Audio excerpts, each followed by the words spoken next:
Zdravo svima, ja sam Điki, dobrodošli na moj kanal. Danas sam tu za vas sa novim kupujem ili ne video. Odnosno, o čemu se radi? Ja vam u ovom tipu videa pokazujem šta je to novo u drogerijama, konkretno u Lili i u Aleksandar Kozmetiksu i zajedno ćaskamo o tome, odnosno ja ćaskam, vi me slušate, ali kao da ste ovdje sa mnom, o tim proizvodima. Dakle, da li ću ih kupiti, zašto neću, ako neću, da li mi se dopadaju, da li sam ih možda već probala ili vidjela negdje pa mi se nisu dopali ili su mi se dopali, da li ja mislim da se isplati kupovina takvih proizvoda. Eto, to bi bio neki koncept ovog videa, već sam ga snimila i pisali ste mi da vam se dopada ovakav tip videa, tako da sam ja samo nastavila da snimam. I ukoliko bi vas tako nešto interesovalo, odnosno ukoliko želite da saznate šta je to novo u drogerijama, vi nastavite da gledate ovaj video. Telefon je naravno kao i uvek tu i idemo prvo na Lili sajt. Dakle, evo ga, Lili sajt. I da vidimo šta oni to imaju novo. E pa ovako, prva stvar na koju sam naišla jeste njihov beauty box za mjesec januar i on sadrži 3 proizvoda i košta 1000 dinara. Dakle, evo kako izgleda taj beauty box. Dakle, dobijete ovu Garnier micelarnu vodu, dobijete Maybelline Lash Sensational maskaru i dobijete ovaj Garnier jelly za lice. E sad, od ove gomilice, odnosno od ova 3 proizvoda, ja bih željela da probam samo ovu maskaru. Micelarne zaista ne koristim i nikada u životu nisam koristila micelarnu vodu, tako da nemam želju ni ovu da probam. A što se tiče ovog želea za lice, ja već imam to, samo u vidu testera. Odnosno, kad sam nešto naručivala pre iz Lilija, meni je to stiglo, tako da zaista ću preskočiti kupovinu. Tu su Zoranini parfemi, odnosno manje i veće pakovanje, odnosno manje i veća ambalaža. Ova veća košta 2250, a manja od 30 ml košta 1575. Ja bih voljela da probam Zoranin parfem, onaj prvi nisam probala, ne znam zašto, uvek nekako mi nešto bude preče.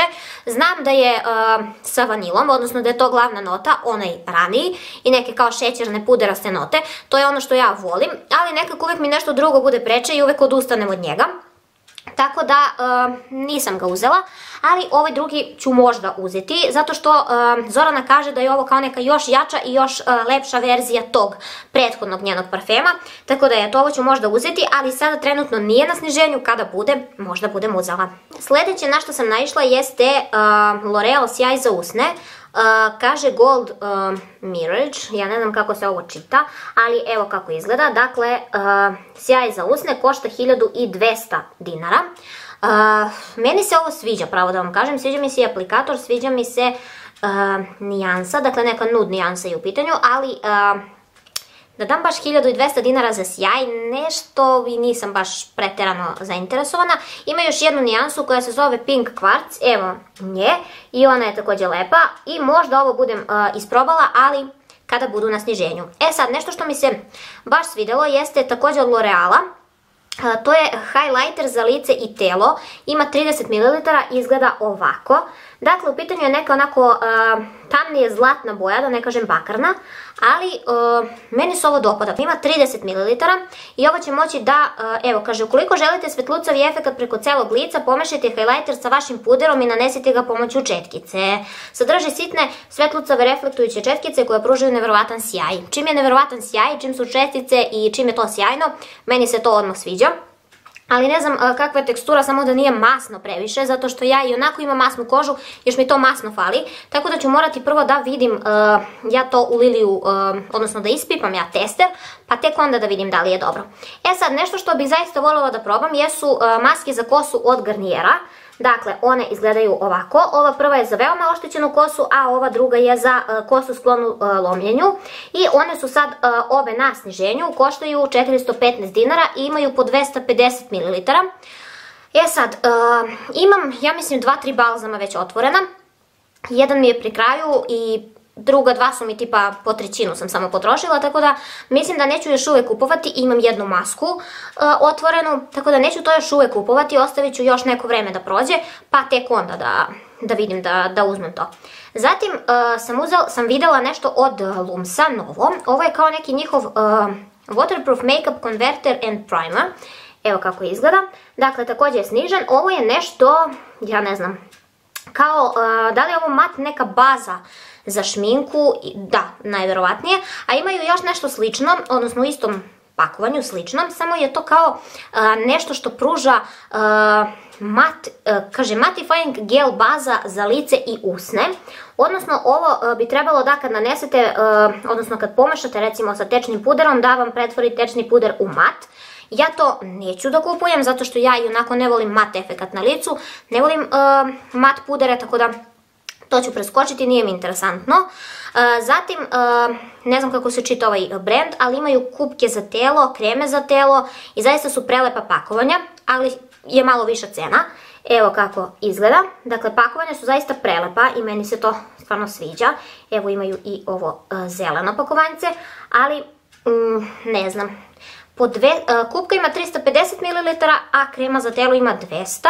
Tako da, ne znam, sviđa se to meni, ali ne znam da li ću baš po ovoj cijeni da uzmem. Ako ste probale, pišite mi, zato što me baš zanima ovo. Prelepo je pakovanje, onako čisto da mi stoji na stolu za šminkanje, što ja kažem. Ali, naravno, treba proizvod i da bude dobar. E sad nešto što mislim da ću uzeti jeste Labello divlja ruža peeling za usne. E sad oni imaju ovakvo i od Nivea, imaju ovakvo i sa aloe verom, ovo je sa ružom. Ja ću najverovatnije uzeti to sa aloe verom, zato što ružu nešto baš i ne volim.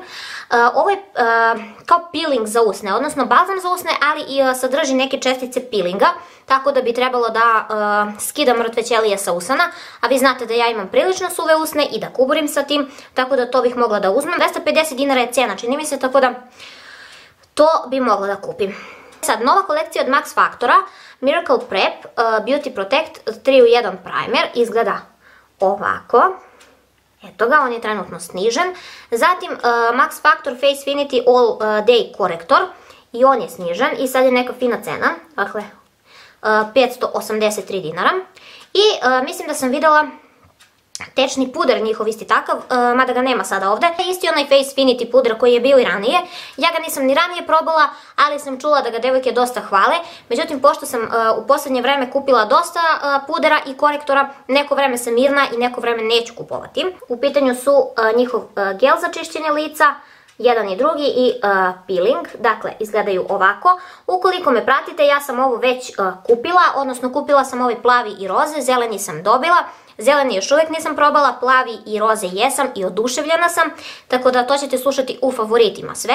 To sam već uzela, ali vam ne savjetujem sada da uzimate, zato što su po regularnoj ceni, 550 dinara ja mislim da su, ali kada budu recimo oko 300 i neki dinar, tad kupujte. Ja sam ih uzela na sniženju po 330 dinara su bili. Tečni puder koji se zove Instant Lift, košta 1100 dinara i izgleda ovako. Dakle, on je trenutno snižen, ja ne znam da li je ovo novo, ne piše mi nigde da je novo, ali ga ja nisam viđela. Dakle, Instant Lift se zove. Meni je jedan Deborin puder napravio takav haos na licu da sam se jedva spasila tih nekih sitnih, potkožnih i bolnih bubuljica. To je onaj 24 Ore, mislim da se zove. To je puder koji svi hvale i koji samo meni izgleda ne odgovara, odnosno izazvao mi je bubuljice kojih sam se, kažem vam, jedva rešila. I to su mi izašle bubuljice odmah nakon što sam nanela puder. Dakle, nanela sam puder i možda, recimo, u roku od sat vremena su mi izbile iz pudera, onako su mi izbijale bubuljice. Zaista užas i ne znam, ne usuđujem se da ponovo kupim Deborin puder. Mada ostale njihove proizvode volim, recimo njihovi mat tečni karmini su mi nezamenljivi što se tiče drogerije.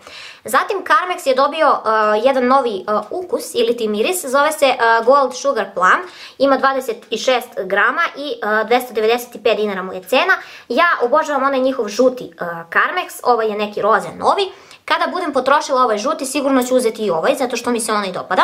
Zatim sam videla jednu novu kolekciju od Rimmela, odnosno puder, korektor i baza za lice. Evo kako izgledaju, dakle Rimmel Lasting Matte Primer, 465 dinara trenutno. Zatim Rimmel Lasting Matte korektor, ima nekoliko nijansi, također je sniženo. I njihov tečni puder, također Lasting Matte, dakle to je ista ta kolekcija. Međutim, gledala sam negdje recenziju, da li na nekom stranom ili na domaćem, čini mi se čak i na domaćem nekom kanalu kod nas, da je neka devojka pričala već o ovom puderu i da je, kao što i kaže, lasting matte, odnosno da je baš mat puder, da je baš mat puder, tako da to ću preskočiti definitivno, ali ovaj korektor bih recimo mogla da probam, mada imam dosta korektora i sad sam uzela, odnosno dobila sam Catrice kamuflažu, imam onaj od Oriflame-a, imam Essence korektor koji još uvijek nisam potrošila, ali ga trošim, tako da ne vjerujem da ću u skorije vreme da uzimam. Evo ga ovaj Max Factor Face Finity o kome sam malo prepričala. Dakle, promenili su samo ambalažu, odnosno sad je promenjeno, da li je tekstura promenjena, zaista ne znam. Nikad nisam probala taj puder. Ono što mene uvek odbijalo kod Max Factorovih pudera jeste miris, zato što imam prilično osjetljivu kožu i kao što vidite i čujete, meni uvek izađe neka bubuljica ako puder recimo ima prejak miris, tako da ja obavezno bežim od toga i ne smem to da koristim, mada nisam probala i ne mogu da kažem da mi smetaju puderi. To je to što se tiče Lilija, dakle nema dosta proizvoda, onako, mislim da je u prošlom videu bilo dosta njihovih proizvoda, odnosno dosta je bilo noviteta. Sad su bili praznici, Nova godina, Božić, tako da možda nešto i nisu nabavljali nove proizvode, pa je tako malo. Sada, idemo dakle na Aleksandar. Njihova paleta senki Pigmenata Revolution Makeup. Sad, ovo su njihove, da li se one zovu, nisu Flawless. Ne znam kako se beše zove ta kolekcija, ali imaju 4 novih paleta u ponudi. Dakle, evo kako izgledaju one. Meni se dopada ova koja se zove Ruby. Evo kako izgleda, dakle zove se Stone Ruby i ima neke crvenkaste roze, tako neke toplije naranđaste boje. Dopada mi se ovo, ali znate da sam uzela mnogo paleta senki u posljednje vreme, tako da ne znam da li bih smela sebe da častim još jednom paletom, a mislim da ovakve boje već imam, odnosno ne mislim nego znam. Cena je 1370 dinara i dobijete ogledalce kao i u većini Revolution paleta senki. Ukoliko ste probali ovu kolekciju paleta senki, obavezno mi pišite, zato što ja nemam iskustva sa njima, nisam ih probala, a voljela bih da znam kakav je kvalitet. Zatim nešto što mi se baš dopalo, u pitanju je vodootporni puder u prahu za fiksiranje šminke, ima 13 grama i ima 6 nijansi, evo kako izgleda. Dakle, ja mislim da je ovo kao neka replika onog Fenty Beauty pudera u kamenu, u prahu. Ima nekoliko nijansi, meni se sviđa ova light yellow, međutim cena je 1030 dinara za 13 grama. Mislim da se to ne isplati, zato što ću vam kasnije pokazati jedan drugi puder u prahu koji ima duplo veću gramažu, a košta manje od ovog. Tako da ne znam. Ono što ću sigurno uzeti i ono što sigurno znam da hoću jeste highlighter. Kako džigi bez highlightera? U pitanju je Makeup Revolution Reloaded Highlighter, dolazi u 5 nijansi. I košta, verovali ili ne, 430 dinara za 10 grama proizvoda. Ja mislim da je to džabe i da zaista, iako ne volite highlightere, da obavezno kupite jedan od ovih i da probate. Ja sam gledala recenzije njihove na stranim YouTube kanalima i vidjela sam da ih devojke dosta hvale. Nije onaj veliki sjaj, odnosno onako baš jaki highlighter, nego su malo prigušeniji, ali se lepo stapaju sa kožom. Meni se bar sviđa kako se nanose. I ja ću uzeti ovu neku nijansu, ona se zove Make an Impact i to je neka nijansa koja može da bude i highlighter, ali i kao neki blush topper, odnosno da se koristi preko nekog mat rumenila. Ja obožavam takve nijanse, to već znate. Tako da ću to sigurno da uzmem, ako ne možda i neku svetliju boju. Ako me pitate šta radim sa ovim highlighterima tolikim, ne znam ja sama. Dakle, počet ću da napravim salatu od njih. Idemo dalje na njihove baze za lice. Oni imaju iz iste kolekcije 5 različitih baza. Dakle, evo kako izgledaju. U pitanju su, to jest nisu Revolution, nego I Heart Makeup, ali to je sestrinska firma od Revolutiona. Dakle, neka je za matiranje, neka je za sjaj, neka je za popunjavanje pora. Dakle, zaista ima različitih, za hidrataciju, za matiranje lica, za ublažavanje crvenila, zaista ima različitih. 725 dinara je cena i moram da priznam da mi se pakovanje više sviđa nego sam proizvod, odnosno sama namena proizvoda, jer već imam različite baze za šminku, tako da ne znam da li ću ovo uzimati, ali me baš interesuje kako je, tako da ukoliko je neka od vas probala, obavezno neka mi piše. Također ono što znam da ću uzeti, sad da li će biti u skoroj ili bližoj budućnosti, to ne znam. U pitanju je bronzer od Revolutiona, zove se Reloaded, dakle isto kao ovi highlighteri od malo prije, isto košta 430 dinara, međutim ovdje je, čini mi se, veća gramaža, da, ovdje dobijete 15 grama i dolazi u 3 nijanse. Ja ću najverovatnije uzeti ovu neku srednju, dakle ne ni najtamniju ni najsvetliju. Mislim da ovi bronzeri koji su s ovako pečenom teksturom, da to mnogo lepo izgleda na licu. Sad ne znam konkretno kakva je njihova tekstura i da li su oni dobri. Ako su previše suvi onda neće biti dobro, ali ukoliko su kremasti bit će super. Zatim tečni korektor Revolution Makeup Conceal and Hydrate. Cijena je 830 dinara za 13 grama, što je sasvim korektno. Dobijete zaista puno nijansi i možete da birate. Ovo je kao onaj njihov Conceal and Define korektor, međutim ovo je kao neka verzija za suvu kožu, odnosno za kao neku malo blisaviju završnicu i to je ono što se meni naravno više sviđa, ali ne znam kakav je. Niko o njemu još nije pričao, tako da eto, ne znam da li da ja budem prva, da li da ga kupujem ili ne. E sad, kad smo kod tog korektora, oni imaju, odnosno dobili su i puder iz te iste kolekcije, dakle Conceal and Hydrate, također ima dosta nijansi. E sad, koja je gramaža ovog pudra? 23 ml, sram vas bilo, dakle zašto nije 30, ali razlika u odnosu na onaj stari jeste što ovaj gore ima pumpicu, a ne onaj aplikator, dakle onu kao četkicu, nego ovaj baš pumpicu ima, što mi se više sviđa. Košta 1190 dinara, malo mi je to skupo, ali dobro. Ako valja, onda dobro, nema veze. Jao, znači za ovim su sad svi poludeli, ovo je roller za lice od Žada. Šta mislite koliko košta? 2400. Ja mislim da ovo može da se nađe na AliExpressu za tipa 2-3 dolara. Ne znam ako grešim, ispravite me, ja nisam gledala, ali ovo je za masažu lica. Dakle, ne znam da li ste čuli za to i za masažu lica. Ako niste, zaista postoje neki masaže i neki kanali na YouTube-u koje ja pratim i koje volim da gledam i koji zaista znaju šta rade, odnosno ljudi koji stoje iza tih kanala, koji pokazuju kakve masaže u kojim godinama ljudi treba da rade. Tako da takvi youtuberi pri toj masaži lica često koriste ovakav žad, odnosno ovakav roller ili kako se već to zove. Međutim, da dam 2400 za takvu masažu ne pada mi na pamet, znači masirat ću se rukama za te pare.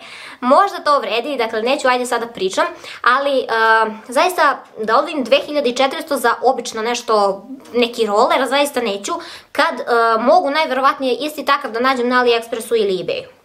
Tako da ni vama ne savjetujem da nešto bacate novac, ali ukoliko želite, ko sam ja da vam sudim. E sad, idemo na ove pudere koje sam malo pre spomenula. U pitanju su iHeart Makeup, puder u prahu. Dakle, ima 4 komada. Prvi je breskva, to je ovaj gore. Zatim ovaj ljubičasti je kokos, ovaj pored njega je banana i ovaj dole je također banana. Međutim, ovaj tamniji, ovaj dole je svetliji.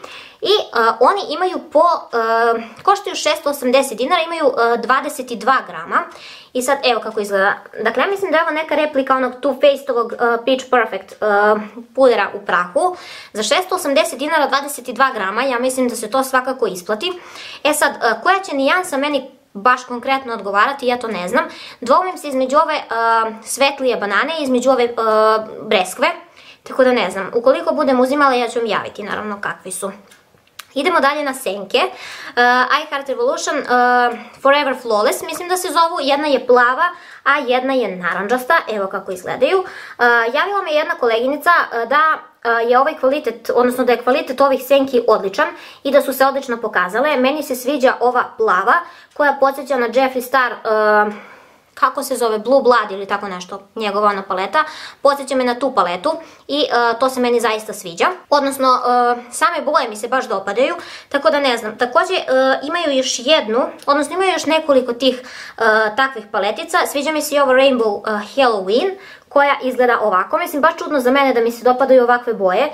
Vi već znate da ja volim takve nijanse. Ova ima...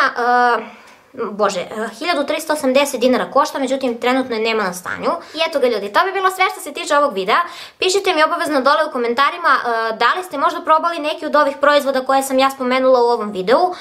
Pišite mi da li se možda vaše mišljenje razlikuje od mog i pišite mi da li vam se koncept ovog videa dopada i da li da i dalje nastavim sa njim. Eto, to bi bilo sve. Prijavite se na kanal ukoliko vam se video dopao, obavezno ga lajkujte. Dođite na Instagram, ljubim vas sve puno, ostanite mi zdravi, srećni i nasmijeni. Ćao!